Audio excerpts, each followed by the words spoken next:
Hi everyone, it's Tracy. I thought I would come and share a project, a little tutorial with you as I'm doing it. This is my first video that I'm going to do live with you, so bear with me. I was looking for some Chevron paper to go in my Project Life album, and I really couldn't find anything in the color scheme that I was looking for. And I remembered watching a video from Christina Werner when she was doing a card a while back. I think she may have been doing them when she was doing, I think it was her Make It Mondays or Finally Fridays or something like that. But anyway, so I watched it and I've got the gist of it, and I've actually come up with a better way to cut the chevrons. But the papers that I'm using, I bought a half pad offline from an individual seller, and I cannot for the love of me remember this collection. I know that it's fairly new, but I apologize in advance for not knowing the name of these, but these are the colors that I'm working with. Those papers that you just saw are not the ones I'm working with, though. I've already pulled those out, and I've got most of them cut. But the first thing, I've got my base that I'm going to be working on, and it's a 4x6 piece of white cardstock.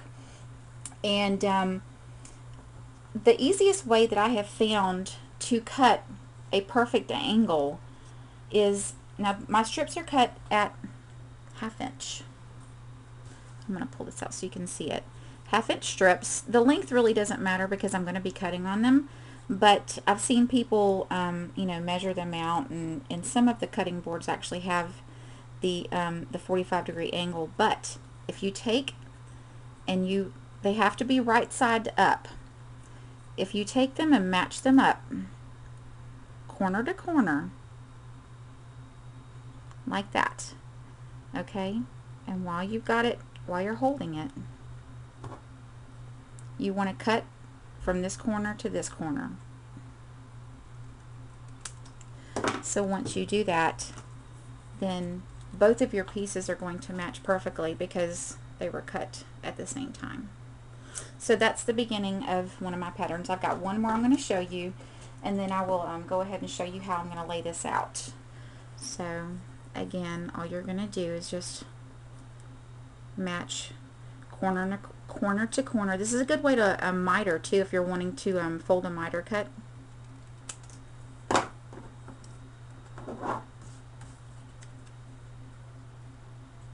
And we have a perfect match. So okay, let me get this out of the way. Now on this here, I've already measured this out. I want to find my center point on this, and I've got it marked out, and I'm going to go ahead and just give me a line. This is going to be covered completely, so you won't be able to see it, but I just want to make sure that I've got a good center point to work with. So that kind of gives me an idea of where I'm placing these. And the next thing I'm going to do is you could use any adhesive, but I have found working on a previous project that whenever you're laying these down, if you decide to go back in the future, once this is covered, and cut it, like if you wanted to use a punch and cut it, if you're using just like a tape runner or whatever, there will be loose ends. So I found it best to go ahead and cover the entire thing, and I'm just using regular Mod Podge. And I'm going to go ahead and that, so it doesn't dry out on me. I'm only going to do half at a time until it's and then I'll just keep going as we're getting closer to the end. But just work on a little section at a time. And then, so I've already kind of laid these out in a pattern that I like. So I'm just going to start making sure that the very top of your paper is covered, and just lay them out.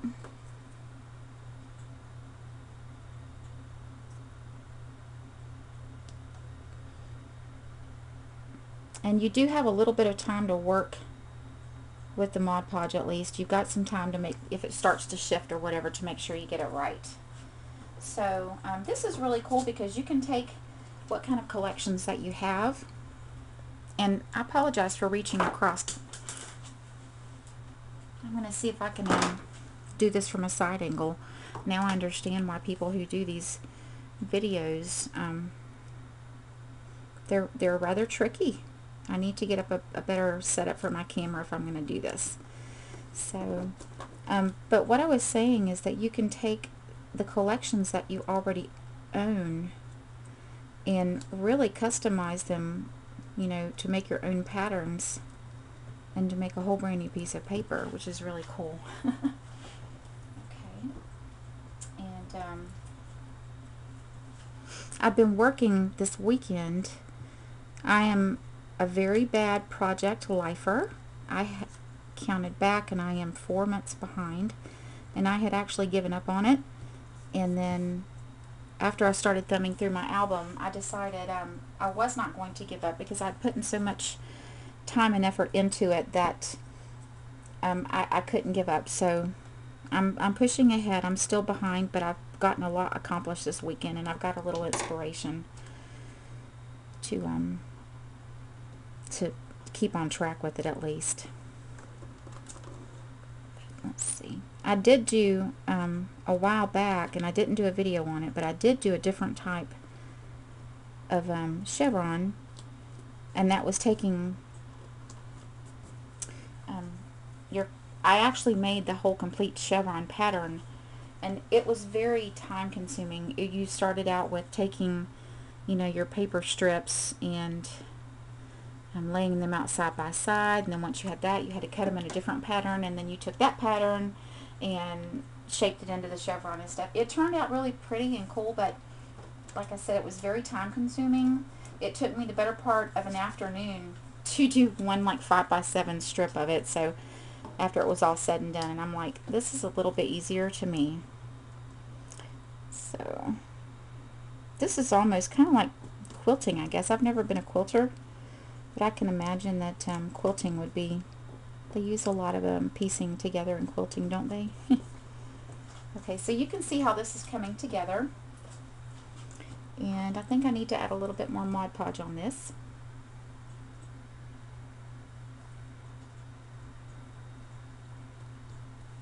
Okay.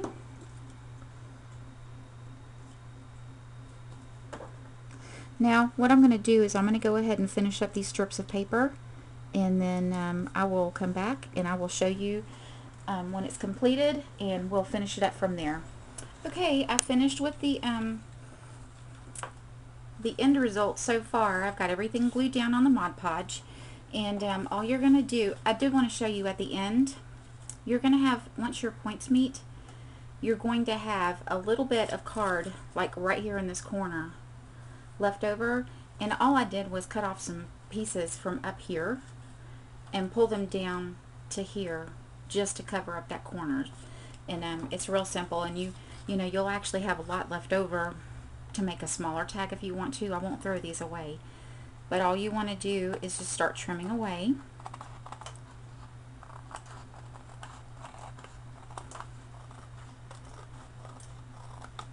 Okay, and the Mod Podge really didn't take that long at all to dry. I actually while it was drying, I took something heavy and put on the middle of it because I did notice that it was curling up a bit, but that's pretty common for Mod Podge. I feel one piece right here that might be a little loose, and I'll have to go back and fix it.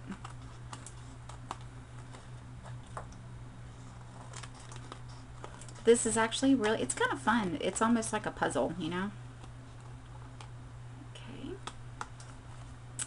And the last strip.